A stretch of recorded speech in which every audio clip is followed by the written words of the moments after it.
What is up, everybody? Welcome to the Restoration Rundown Podcast, the podcast that's dedicated to you, the restoration business owner. My name is Ben. I'm your host, and I'm the CEO of Ironclad Restoration Marketing, where I help restoration business owners like yourself get more sales by getting their internet marketing right. Now, today, we've got a really special episode that we've got geared up for you. I'm very excited to get this out, and it's all about your business, right? Everybody listening to this, all 10 of you, or hopefully more, are listening to this, is most likely are owning, or you own or operate a restoration business or some other type of business. And at some point, you're going to have to think about some sort of exit strategy. Now, a lot of people out there are family owned and operated. You're going to be leaving your business to a loved one or a family member, your son or your daughter. Some of you have aspirations to sell your business in the future. But at the end of the day, you're not just running this business to run the business and retire and let the business die. You need to have an exit strategy.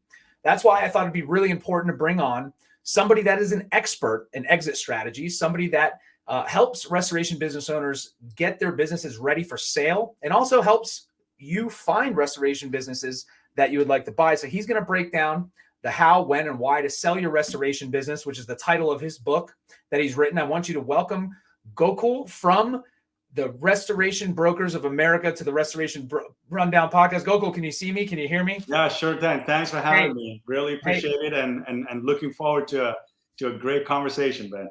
Yeah, no, likewise. We talked a little bit beforehand, and I think you're going to be able to bring a lot of value to everybody out there that's listening in your car, or if you're watching a replay on YouTube down the road. So yeah, no, welcome. Thanks for coming in. I know you're a really busy guy. We've been trying to make this happen for a little while now, so I'm glad we can finally get you on. Gokul, start off with everything. I want you to give me a little bit of a background about yourself before we give away all the secrets to success and making millions of dollars with your restoration business. Why don't you give me a little bit of background? Tell me a little bit about yourself, how long you've been working in the restoration industry, how you even got to where you are running this really cool company that you've got going on. Yeah, thanks for having me, man, first of all. And I think what you guys are doing is fantastic. I know we're going to get into it, but yeah, you know, when we sell companies, one of the first questions that a buyer always asks me is the quality of your revenues. That means, what are you marketing, and can I sustain that in generating revenues? So what you are doing is absolutely critical to the quality of a business. So I'm not trying to plug you in there, but I just had to say okay, it. Keep going. But keep going. Okay. We got all night. So yeah, I founded RBA almost 15 years ago now, and with the sole purpose of helping restoration owners, you know, and really helping them to take all those years and decades of hard work and cash in on it when it's time to exit their business and when it's time to retire, right? So when you look at the restoration family as a whole, I don't know, whoever you talk to, 23,000 or so restoration companies in our country. And do you know 80% of those cannot be sold today, even if the owner of the company wanted to sell it, right? So that's why I wrote the book, in educating them. And exits are never planned. It's always an event-driven thing, you know. So it's health, it's family, it's moving to another state. It's, I don't want to rebuild a team. You know, my right-hand person left. Now I don't want to spend another 10 years rebuild. So it's event-driven. It's very rarely planned, right? So that's the reason I wrote that book, so people and owners and entrepreneurs can get ready. Because you're an entrepreneur. I'm one. I haven't had a paycheck in 30 years, a W-2, right? I mean, yeah. And, you know, we all are a little crazy, right, to get into business. And a certain sense of invincibility that we all have. Otherwise, we wouldn't be doing this. Right. Fantastic when we start a business. But when we start getting into the middle or the later half of our career, and it's happening to everybody, okay, whether you like it or not, that invincibility actually starts to hurt us, because we think we're going to keep running this forever, and we're ill-prepared for what's going to happen, how you're going to exit. And being ill-prepared, I mean, it is what it is, but it costs people millions of dollars, right? So that's what this is all about. So that's what we do at RBA. We coach our clients, we help them position their company, we help them put the right technologies, the right strategies in place. So it makes the business really attractive to a buyer, and then we help them exit for as much as we possibly can and get them into retirement or into the next chapter of their life.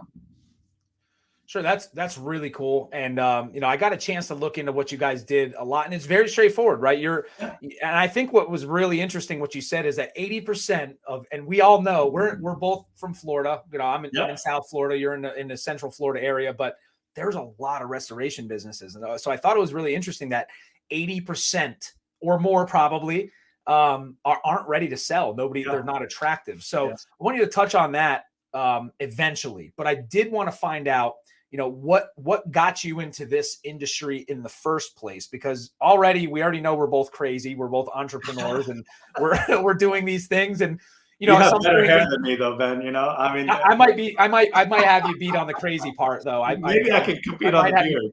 I might have you beat on the crazy part. Yeah. But yeah, so what really got you into this industry in the first place? I mean, this is a very niche. This is a very specific type of service industry. It's very interesting. There's a lot of intricacies in there that even if you're a contractor, I own a contracting business, I don't understand some of the stuff that these guys deal with every day. And I'm actively learning, just like we all should be. That's why we have guests like yourself on. So what got you into this industry in the first place to say, hey, I'm going to start helping these guys sell and buy businesses? Yeah.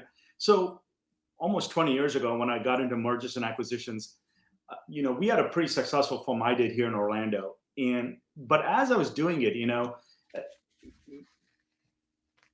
I came to the realization that to really add value to my clients, you got to specialize. You got to know their business, ins and outs, all the nooks and the crannies of it at a really high level. And that's when we can add the best value, to our clients. So almost 15 years ago, I kind of pivoted my mergers and acquisitions company, right? And I started specializing in restoration. We had a couple of clients in restoration. We were gaining momentum, and then I pivoted, right? And I said, okay, this is a fantastic industry, but it also has a lot of nooks and crannies. So we started studying it, and we just got better and better and better at it on adding value. So the real focus of us specializing and serving the restoration industry was very simple. It is the more I get to know the industry and the business and the buyers and the markets and all the knowledge and the expertise that go with it, the more value we can add to our client, right? I mean, it's really that simple. Yeah. Yeah. No, I've become partners in restoration companies. So I've branched on a lot more. I've invested in restoration companies. So we've diversified, but that was the real reason is we couldn't go sell Mary's Muffin Shop one day and Bob's Burgers the next day and try to sell a restoration company. There's a lot of people doing it, but it doesn't work, and I feel like you put a huge disservice to your client. They got 2-3 decades of hard work, and we have to take it seriously and see how we can maximize it for them. Yeah, that's really refreshing to hear. One of the things that I firmly believe in is niching down. So we're a digital marketing agency here. I own Ironclad Restoration Marketing, but we did have a legacy agency kind of serving everybody in the past, and that it was refreshing to hear, because that's exactly why we pivoted into the industry. We had some clients in that space we were getting great results for. We started noticing the same issues popping up over and over again for prospective clients, and we said, you know what? We are going to become the experts in marketing for restoration contractors. And, fast forward 4 or 5 years, we've been just specifically concentrating on industry. We got pretty good at it so far. So, the book and the podcast later, here we are, much like yourself, which is really cool when we bring it on, industry people, industry leaders like yourself. We've had, some sales people come on. We recently had an episode with an estimator, and it seems like we're attracting these like-minded people that are really out to set themselves apart, make a difference, and actually provide real value, versus just trying to make a sale and taking advantage of guys that are out there really trying to build their businesses up. So I definitely appreciate that. And I really, it's very inspiring that your story brought you to this place. And it makes sense. You have to get really good at one thing. And if you spread yourself too thin, you are doing a disservice to people who that's their entire life's work a lot of times. And you do have the entrepreneurs like myself and yourself, you're investing in businesses and you're doing that kind of stuff. And it's not an emotional tie as it normally would be. But it's really good. And that really just lends to your whole entire business model, so that you actually care, that you actually pivoted your entire business and focused all of your efforts into one industry. Yeah. And we're a special industry, right? With mitigation and construction. Mm-hmm. And then we have two bosses. We have the homeowner as the boss, and we have the insurance company. We got the adjusters. It's a very unique industry, and you really have to roll your sleeves up and dive really deep if you want to add real value, Yes. to the client. And that's one of my big reasons why we do it. Yeah, you have to understand who your client is, right? I tell our clients all the time that having this big picture goal is great. I want more clients, but you need to identify who that client is, what their pain points are, what you can do to build trust, and then also what you need to do to be able to deliver the best results possible. So no, I really like that. I mean, that's another one of the reasons that we have you on here today. I stalked you guys on LinkedIn for a little while before we reached out.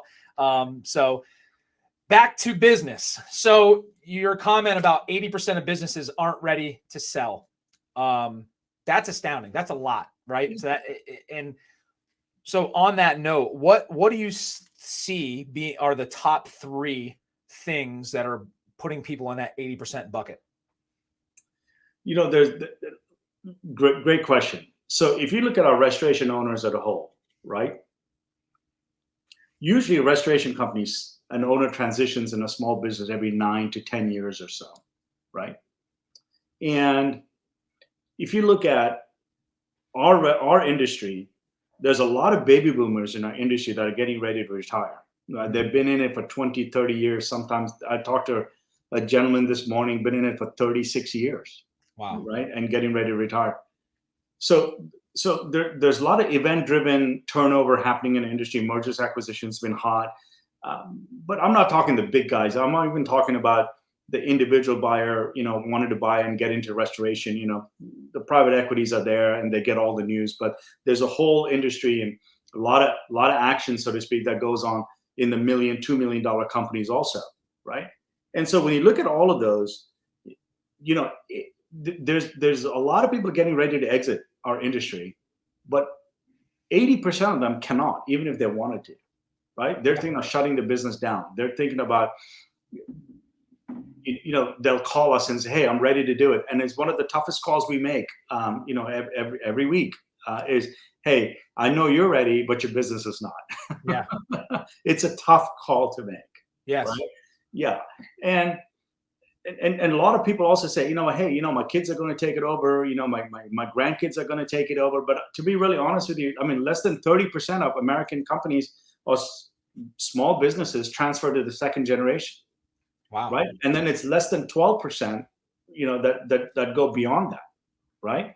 Wow. So the chances are you got a 70% chance that you're going to have to sell your company to exit it or shut it down. Right. Right. So I mean, unless you're some quant, math geek or something, I'm going to say, hey, the chances are you're going to sell your company to exit. Correct. I mean, at the end of the day. And then you look at that and you say, okay, we went and talked to a lot of restoration owners. We say, where's your wealth and where's it tied up? Right?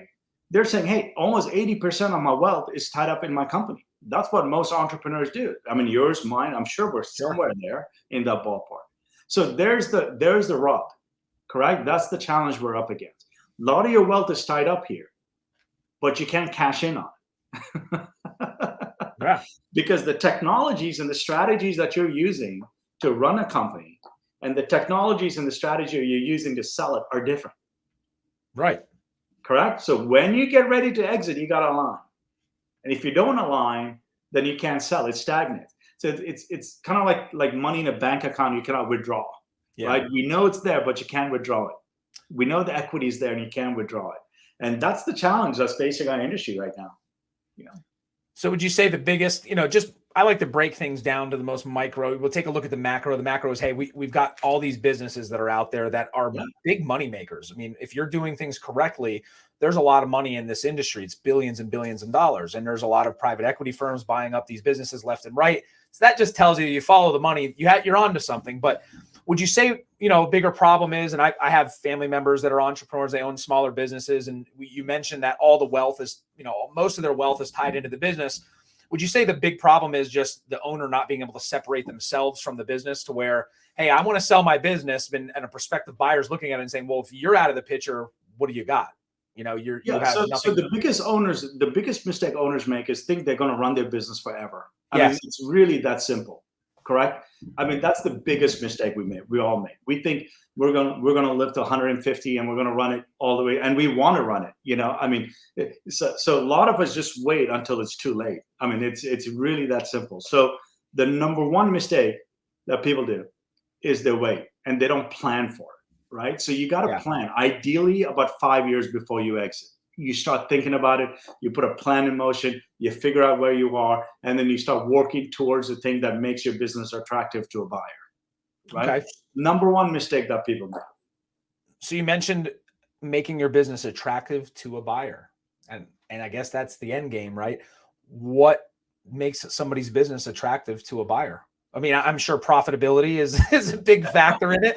It's got to make money, but there's got to be more to it than that. Because it's more to it than money. People out there, you can't say 80% of businesses aren't making money. So what's making them unattractive? What's making them unsellable? Yeah. So let me tell you the top three things that buyers look for when they're looking at a business, and it goes in this order, right? Talent.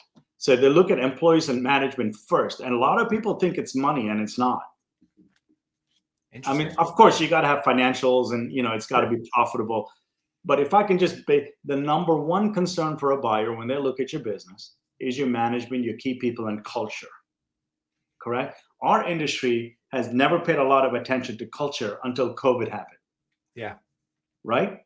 And then when we started talking to entrepreneurs across the country, culture became important. Some people, they had 100% turnover within a couple of years in their business. And there were some companies that had 5% turnover.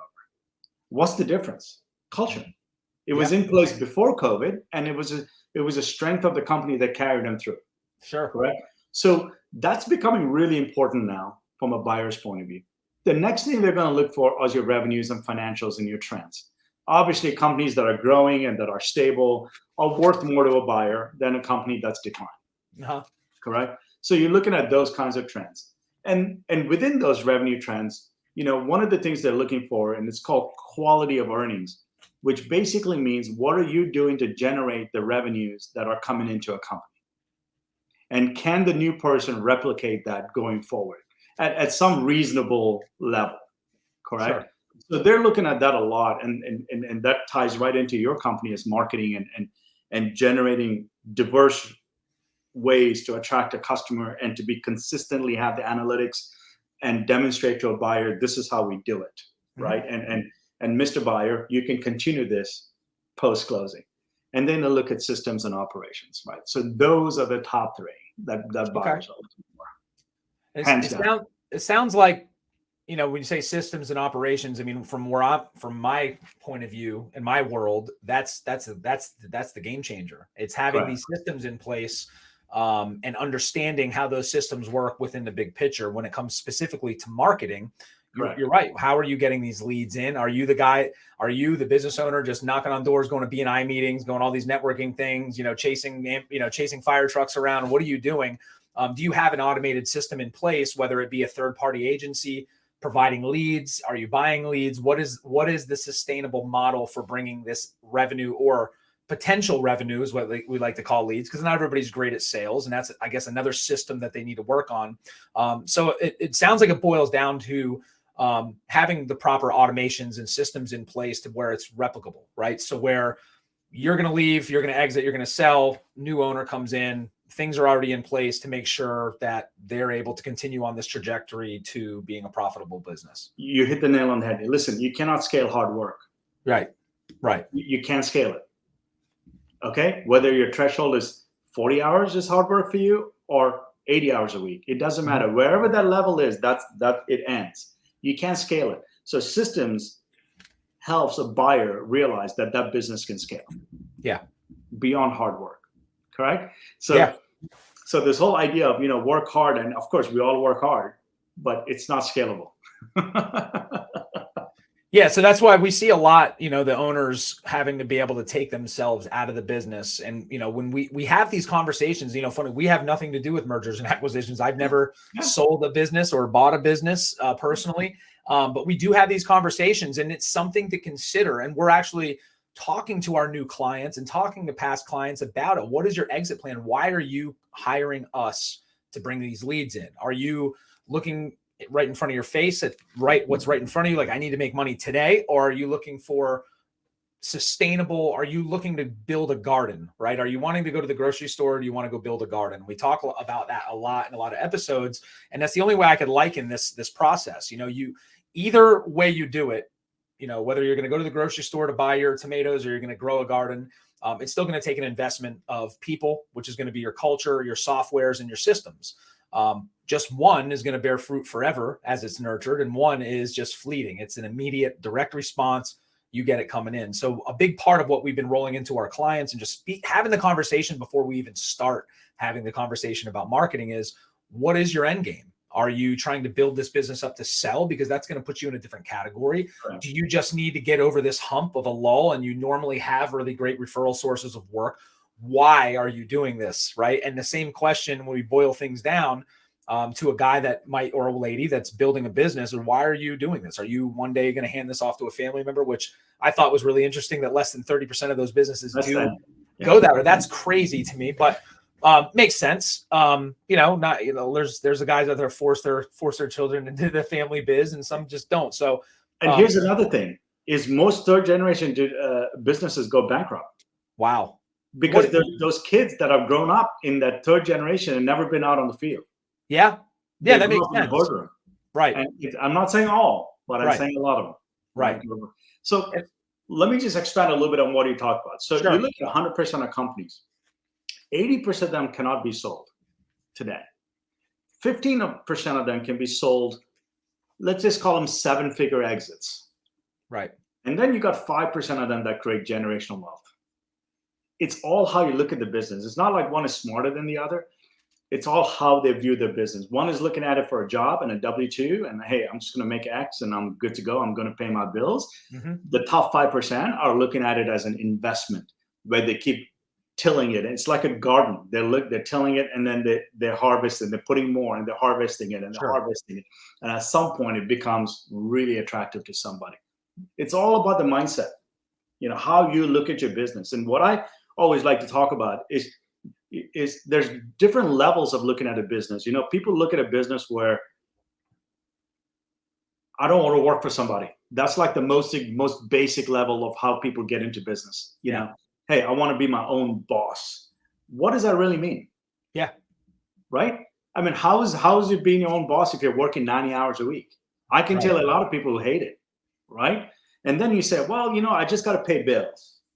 I just want my little business. That's the second level of entrepreneurship, right? Yeah, you got to scale a little bit now. Sure. Right?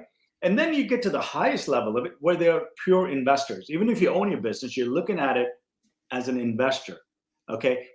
Well, I had not an argument, a friendly conversation with a client of mine a couple of days back. Well, Gokul, I love being a CEO. And I said, great. I said, but investors make more money. Mm-hmm. What do you mean? I said, let's take Coke. I don't know, the CEO made 50 million last year, approximately, give or take. Let's take Berkshire Hathaway, which owns X% of Coke as an investor, didn't lift a finger, made 508 million. Investors make more money. Yeah. You don't have to invest your own money, but if you look at your business as an investor, you'll be highly profitable. A lot of different levels of entrepreneurship, as we grow. It's funny. I've lived in every one of those levels myself. Since I was 7 or 8 years old. I've been just always, whether I'm picking oranges and star fruit down here and selling them on the side of the road to, I've owned so many different types of businesses and just tried it. And I definitely can relate to those different levels of ownership and the challenges that present themselves because you hit a wall at some point, step 1, 2, or 3, you're going to hit a wall at some point. And one of the first real successful, or I felt was a successful and kind of got me on the track, was I ran a fitness boot camp, and I just wanted to help people. That's just my nature. And I got into really great shape. And I started wanting to help other people, and I got a very big following. I mean, it was to the point where, I didn't know what to do with all these people. And once I hit this wall, and the wall happened to be a time change where the park we were doing the business in, it got dark and we didn't have access to it again. And rather than say, hey, I'm going to go try to seek out a building and I'm going to just go invest all this money into it. I said, you know what? It's not working out for me anymore. And I'm going to go on to the next thing.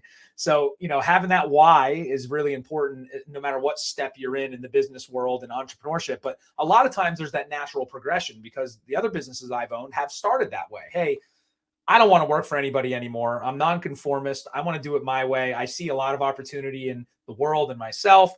And then you're like, well, geez, you start living a little bit of better of a lifestyle. Now, hey, I've got to scale this a little bit because I just got to pay some bills. If I can only make this much money, great.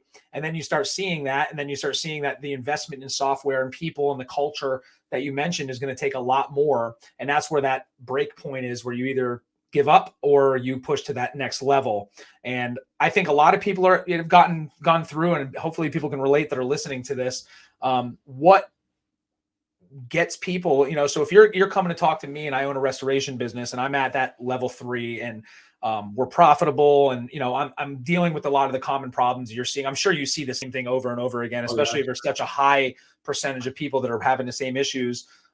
What's some advice as far as business ownership, given the fact of the problems that you presented earlier? What can I do as a business owner to start that exit strategy, that 5-year plan of selling my business? Yeah. So the very first step is just like every year you go get a blood check and things like. Sure. Before I answer this really quickly, so on a previous topic about the different levels of entrepreneurship, right? Businesses pretty much reflect who you are.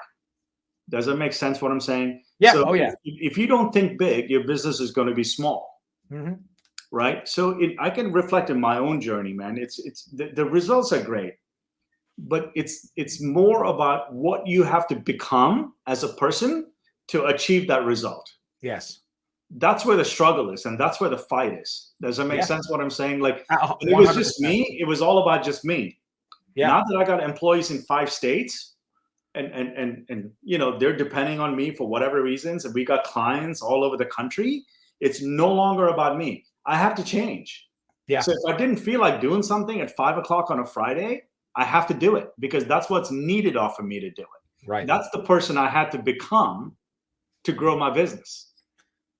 Yeah. You know what 100%. I mean? So it's funny that you say that. I'm reading a book now, and part of that, we'll get into the theoretical part of entrepreneurship and owning a business, and it's figuring out yourself. And the cool thing I just got out of the book today, I'm just starting a new one, is talking about your ceiling and your personal thermostat, if you will, on your ceiling, right? If you are your thermostat regulates your temperature, hot or cold, right? And if you look at the temperature as being your success, 100 being the most successful you could possibly be, living to your potential, and 75 degrees is comfortable. And if you keep your thermostat set at 75 degrees, you're always going to you may be always comfortable, but you're never going to realize that full potential.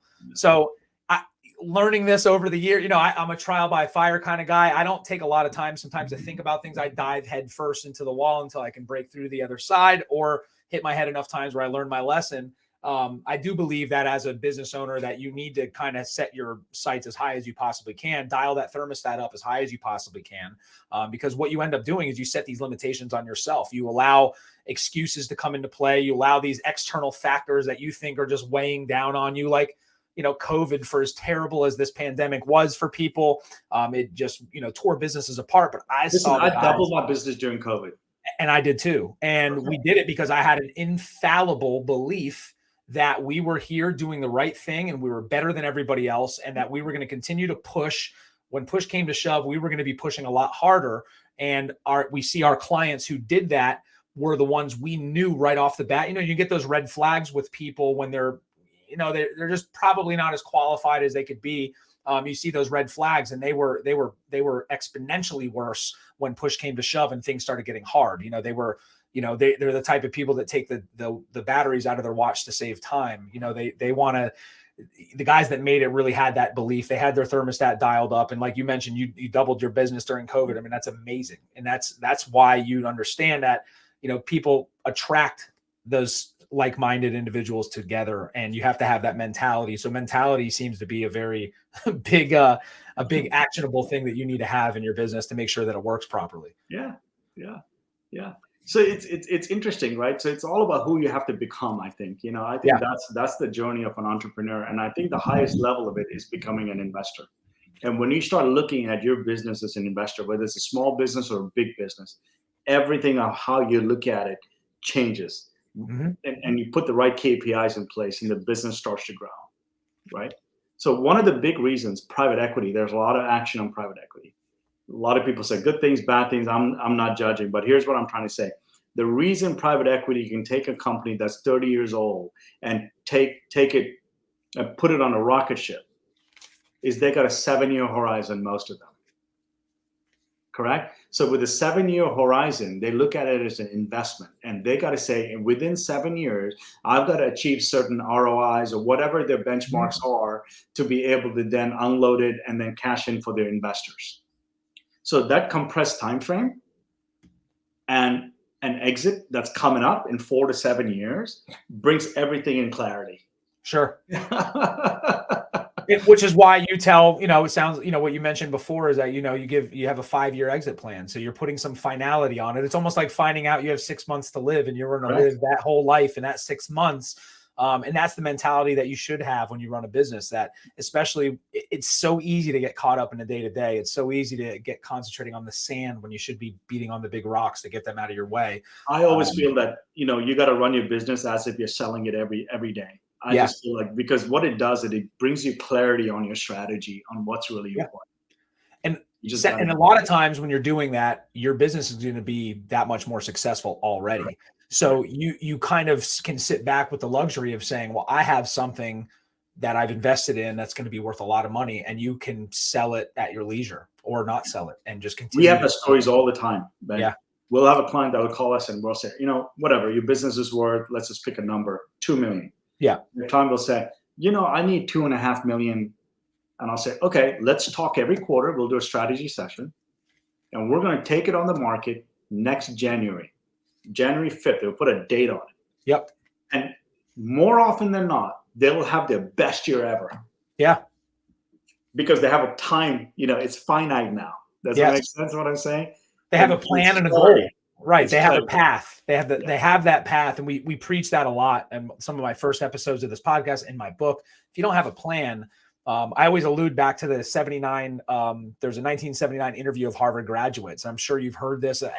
Every motivational speaker talks about it, but it lends to the idea of having a plan. So you had 100 graduates, 80 of them had really, hey, we're graduating college, we're on our way.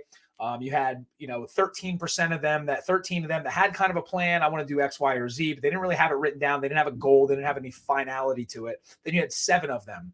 And the 7 that had a plan of action, had a goal, were earning 10 times more than the other 2 groups combined. So if you're listening, that's gold right there. I say it all the time. Nobody ever listens to me, but if you're going to listen to somebody, Gokul does this for a living. He sells businesses. So you should listen. So mindset matters. And so when you look at the top 5% of companies and people that are creating generational wealth in restoration. Yep. They're doing 6 to, maybe 7 things really, really well. Correct? And you say, well, what are they? Right? They understand accounting. And I'm not saying you need to understand it like your CPA. Sure. Accounting is the language of business. If you're not familiar, at least comfortable, and you're not going into a panic attack when you're looking at your financials, and you at least can look at it and say, okay, I get it. I'm comfortable sitting in my chair and looking at it. And I reasonably know what's happening between cash, accrual, balance sheet, assets, liabilities, gross margin, net margin, to run my company. So the folks, the guys and the gals that are generating, this, what I call generational wealth, the top 5%, they have all learned accounting at some basic level. Correct? And they're running their company with really, really clean books. So there's one thing that they're doing. Correct? They always have a plan to go get market share and growth potential. So even though they've reached a high level, maybe they got 10% of market share in their market, or maybe it's 8%, which is pretty high. They still have a plan to take it to the next level. Sure. They all have growth potential, right? They all have diversified revenue streams. That means they're not dependent on one person, one lead gen, one campaign. to generate their revenues. Not in one what I call lead gen pillar doesn't create more than 12 to 15% of their revenue. Yeah. It's well diversified all across, right? They got a clear sales and marketing plan. That means if you talk to the top 5% and you say, how did you generate a 30 million in revenue or whatever it is, 20 million in revenue? They will tell you exactly how they did it. It's not like, oh, you know, we've been in this town 30 years and the phone rings. They will tell you, hey, we run PPC, all the digital marketing gets X. Our 2 sales guys goes get this. Our fire chasers go get X amount of revenue. X comes through referrals. Our TPA work is X. You know, our average jobs is X, and this is how many jobs we do per year. They all have a clearly defined sales and marketing plan. Listen, everybody, he just said you have to know your numbers. How many times have you heard that on this podcast and in my book? And I mean, you got to know your numbers. You got to have a plan and you got to know your numbers. We talk to guys all the time. Right? Hey, what did you do? You got to remember what Jeff Dean was on the podcast. He's a third-party estimator. And he said, just because you have money coming in doesn't mean you're profitable. And a lot of people just, hey, it's coming. It's working marketing wise. Yeah, the phone's ringing and you have no idea where the calls are coming from because you're not asking, you don't have those systems in place to be able to quantify that. So if you're listening to Gokul right now, he's telling you one of the things that the top 5% of people that are making right now, they're tracking their numbers. It's hard to do. It's not an easy thing, especially if you don't have those systems in place, but you need to make sure that you're tracking those numbers. You got to track what gets measured improves. Yes. So there's my top 4, and then I'll give you a couple more, right? Net Promoter Score. They're hugely customer-facing organizations. Okay. They really take care of the customer. Google reviews, Net Promoter Scores, etc. And then one we already talked about earlier, which is culture. Sure. Right? And then I got 1/7 that I've been studying quite a lot, and let's talk about it. It's called highest and best use. Well, we find entrepreneurs that are working on their business and are doing things in their organization that nobody else can do. They seem to have bigger companies. Okay. Does it make sense what I'm saying? We see entrepreneurs that get deep into their company and are doing things that other people in the organization can do. Their companies are smaller. And it directly relates to looking at it as an investor or as an operator. Right. You become the bottleneck at that point a lot of times when you're that guy. You are the bottleneck. You're not empowering, and that lends to the culture side. And it's funny how every one of these things that you've explained, the 7 things, all really lend into each other. But it starts with you, and your mindset goes into your systems and your processes, to your company culture, to you as a business owner, how you interact with your teams. Are you empowering them to make the right type of decisions? Are you letting them do their job so you can focus on business dev, growing your business, figuring out how you're going to get a bigger market share in your area, understanding your numbers, understanding your accounting, and that's it. It sounds really simple, right, everybody? It's all you have to do is just completely change everything that you're doing right now. But it is simple when you break it down into those micro granule things and just say, you know, even if this is something that takes you 10 years to do, 20 years to do, right? You can pick one thing and get better at it, you know, and that's the thing in life, you know, where you get so overwhelmed with the process and the goal, and you get so focused on the goal that you forget that how you get to that goal is moving in a forward direction, right? Right. If you're playing sports and you wanted to win the game, you know, both teams want to win the game. You both have the same goal. But if one team just stared at the scoreboard the entire time and worried about how come we're not winning as many points, you know, you're not going to win. But I guarantee the people that focused on being the best at what they could do, and which is running the business, are the ones that are going to be successful. Yeah. So it's, you know, a lot of this stuff is just, you know, hopefully some light switches turned on here in Gokul and talk about what you do. So again, this is what the top 5% are doing. Man. Yeah. I mean, they're creating generational wealth by doing this. It's not rocket science. I mean, none of these 7 things that we talked about was some, you know, thing that we got to go research and do. Sure. It's just habit forming, and it's taking one thing at a time and just doing it. And not every company that creates generational wealth is good at all of them either. Yeah. They just don't have a lot of reds on the map. If I could just use red, yellow, green. Sure. They got some yellows, but got some greens, but they just don't have the reds. Yeah. And you create phenomenal companies. And done is better than perfect, right? You need to make sure that you have Well said, brother. Well said. Yeah, and I've been there. I'm guilty of it. We're all guilty of it in a lot of aspects of your life. Is you just get so consumed with, oh my God, if I got to get here and I've got to do the X, Y, Z, and it happens to me, but it starts with that mindset. And I implore you, if you're listening to this, read, follow people that are doing it right and see what they're doing. Join associations, listen to this type of podcast. There's a few other ones out there that do this. Follow along with guys like Gokul and the people that we have as guests on their LinkedIn, ask questions, join associations.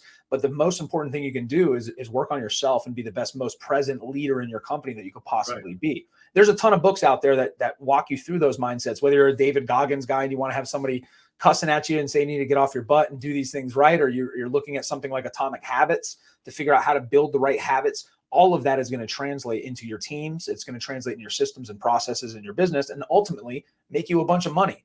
Look at your business like an investor versus a business owner. I love that. I mean, listen, if people get one thing from this podcast, that would be it. You just look at your company and say, well, if I had this much money in my pocket today, would I buy my own company?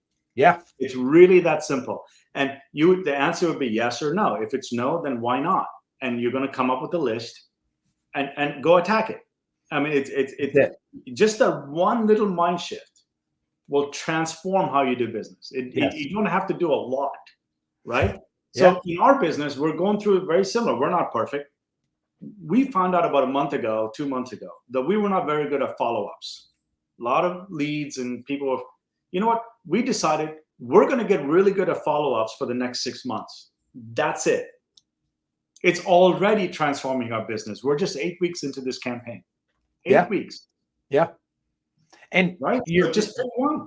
That's the ticket. You got to just do it. You realize how fast time flies. If you can sit there and worry about how long it's going to take to lose 100 pounds or whatever the case may be. But, if my grandfather used to tell me, if you're going to be hitchhiking, at least, and you have your thumb sticking out, at least be walking in a direction that you're supposed to be going, because you're going to be that much further ahead when something does pick you up. Right. So, if you own a business and you haven't thought about your exit strategy, start thinking about it. It's a process. And I think you nailed it. Look, if you had $5 million, would you buy your own business? And if it's no, make a list of what is stopping that from happening. And a lot of it boils down to your mindset. Break it down to the most carnal thing, and it's yourself, because you're only going to get as successful as you believe that you can be. And that's really the truth. As hokey as it may sound, that is how things kind of work around here. It's true. And if you don't have a list of how you'd invest in your company, I have a business diagnostics tools. You can put it up on your website, or people can go to your site and find it. I'll get you a copy of it. Download it, print it out. It's got a diagnostics. You can diagnose all these 7 areas of your business that I just talked about, and it'll rate you. And it's simple. You can do it over a cup of coffee. And there it is. Now you got a blueprint. And you got a path and a strategy of what needs to be improved in your company.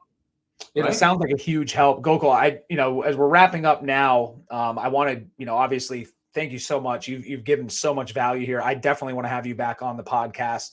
I think that's going to be more of a recurring theme, because it's so important to what we do.